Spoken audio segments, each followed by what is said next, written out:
Example दे रहा हूँ कि ज़ियाउल हक के ज़माने में मैंने तस्वीरें देखी हैं कि ज़ियाउल हक के ज़माने में जब गवर्नमेंट ऑर्गेनाइजेशंस में जो औरतें काम करती हैं उन सबको अब दुपट्टा लेना जो है वो लाजमी है। तो औरतों ने जवाब में औरतों ने ना अपने दुपट्टे जलाए हैं, मुजाहिरा किया है और मुजाहिरे में अपने दुपट्टे को आग लगाई है, सिर्फ ये बताने के लिए कि ये हमारे साथ जबरदस्ती क्यों की जा रही है ना।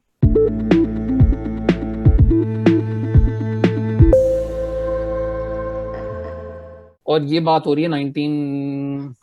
1980s की बात हो रही है। हम्म। ठीक है, सोशल मीडिया नहीं था तो वो इस वजह से इतना मशहूर नहीं हुआ और फैला नहीं हुआ, लेकिन आपको उसकी क्लिप्स बल्कि मैं ढूंढ के डिस्क्रिप्शन में डालूंगा उसकी जो कवरेज है उस जमाने की।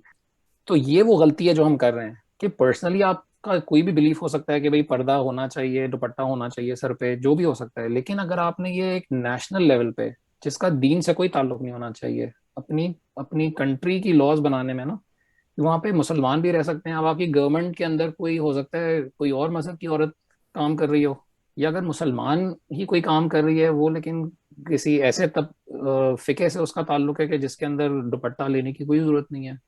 पॉइंट मेरा ये कि जो ये कंट्री लेवल पे या ये वाली चीजें क्राइम के अंडर आती हैं, वहां पे अनफॉर्चुनेटली हमने रिलीजन को या पर्सनल बिलीफ्स को हमने यूज करना शुरू कर दिया है। और अगर वहां पे वो हमारा पर्सनल बिलीफ है कि भाई वो औरतों की जो गवाही है वो आदी होनी चाहिए, या औरतों को इस जुर्म की सजा कुछ और मिलनी चाहिए, मर्दों को उसकी सजा कुछ और मिलनी चाहिए, जो कि अनफॉर्चुनेटली पाकिस्तान में है। और ये तक है पाकिस्तान में कि अगर तो कोई बहुत ही जो बुरा क्राइम है वो किया है मर्द ने, किसी औरत के साथ ज्यादती की है उसने, तो अगर वो शादीशुदा है तो उसकी सजा और होगी, और अगर वो शादीशुदा नहीं है तो उसको कम सजा मिलेगी।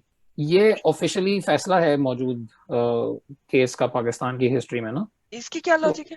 एक्ट तो सेम ही है। जो हाँ तो क्राइम है वो तो सेम है, बंदे की हाँ तो प्रोफाइल से क्या फर्क पड़ता है? वो वो रिलीजियस पॉइंट ऑफ व्यू से उसके अंदर एक डिफरेंस है कि भाई क्योंकि वो शादीशुदा है तो उसने ज्यादा बड़ा जुर्म किया है, और जो शादीशुदा नहीं है उसने कम जुर्म किया है, क्योंकि वो खैर डिटेल्स हम रहने देते हैं फिलहाल। लेकिन मैं उसकी भी कोशिश करूंगा कि वो उसका लिंक भी डाल दूं तो चीटिंग का भी उस फिर केस वो, का। मतलब अगर शादीशुदा है और कर रही है या कर रहा है तो उसमें चीटिंग का भी फिर वो जो शामिल है। हुदूद ऑर्डिनेंस के अंदर जो डिटेल्स हैं उसके अंदर वो चीजें स्पेसिफाइड हैं सारी ना, और वो रिलीजियसली ड्रिवन है वो सारी चीजें। रिलीजन को तो इसलिए यूज किया जाता है ना, क्योंकि रिलीजन से मैसेज को कंट्रोल करना आसान होता है, इसलिए वो हाँ हर वो खैर, जगह। हाँ वो एक अलग टॉपिक है पूरा बाय इटसेल्फ, एग्जैक्टली लेकिन इसलिए। खाली ये जो औरतों मर्दों की जो मुझे मुझे जो स्ट्रॉन्ग जाति नजर आती है पाकिस्तान में, वो ये नजर आती है कि क्योंकि हम वो बड़े आराम से वो रिलीजन को ले आते हैं बीच में, आपको पता है, बड़ी जो आसानी से। जो पाकिस्तान में है कि अगर एक आदमी को दूसरी शादी करनी है तो उसको अपनी बीवी से इजाजत लेनी होगी। ऐसा कोई शरिया लॉ नहीं है, ऐसी कोई शरीयत में रिक्वायरमेंट नहीं है। अल्लाह ताला ने तो 4 शादियों की इजाजत दी है, that's it. Hmm. Hmm. But without Pakistan का लॉ ये आर्टिफिशियल। कहता है कि आपको अपनी दूसरी शादी पहली करने बीवी से से। पहले, हाँ। हम्म। उसकी रीजन ये है कि वो, एक हमारे सदर हुआ करते थे जिनकी बेटी के साथ ये हुआ था कि उनकी बेटी के शौहर ने दूसरी शादी कर ली और बताया भी नहीं, चुपके कर ली। हम्म। और वो क्योंकि हम्म। सदर थे, उन्होंने कहा अब तो मैं ऑर्डिनेंस पास करवाऊंगा।